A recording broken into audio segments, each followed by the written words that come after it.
কাকিমা দেখো তোমার মেয়েকে একটু কিছু বলো।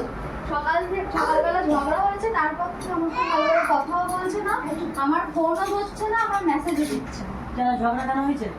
ওই কালকে আসতে পারবো না পুজোতে, সেই জন্য। তোদেরকে নিয়ে আর পারি না বাবা। সব সময় তোদের কোন সময় যে ভাব আর কোন সময় যে ঝগড়া, দিন রাত তোদের মধ্যে এত ঝগড়া আছে বললাম না।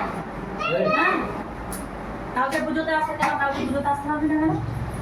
বাইরে যাবো। বাইরে যাবি সেই জন্য? তো বাইরে যাবি, না থাকলে আমার মেয়ে তো তাহলে রাখছে কেন? না থাকলে মানুষ কি করে আসবে? বেশ ঠিক আছে, আমার মেয়েকে আমি বোঝাচ্ছি। বলো, জিজ্ঞেস করি।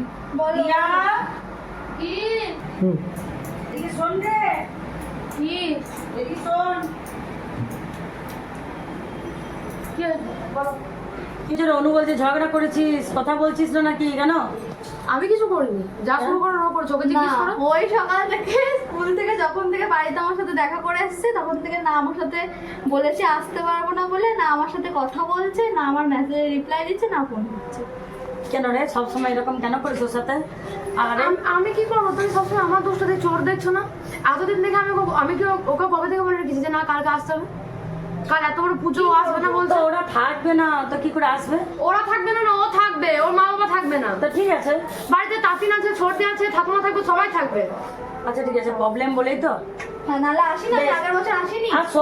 আর শোন একটা কথা বলি, তোরা না বেস্ট ফ্রেন্ড, আর বেস্ট ফ্রেন্ডরা এত সবসময় ঠিক আছে, ঝগড়াঝাটি করে না। আমিও বুধবার দিন থাকবো না, আমিও মা বাড়ি যাবো ঘুরতে।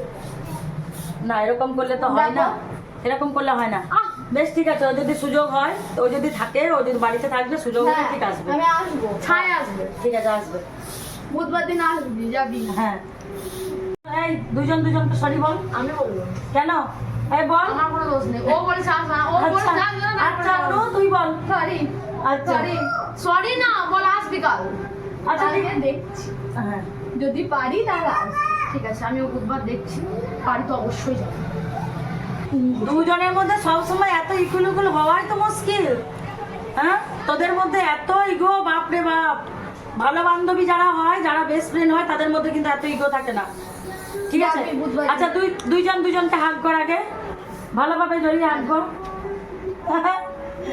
একটা করে চুমু খা। বাহ, এই তো, এটাই হচ্ছে বেস্ট ফ্রেন্ডের পরিচয়। মনে থাকবে? ব্যাস।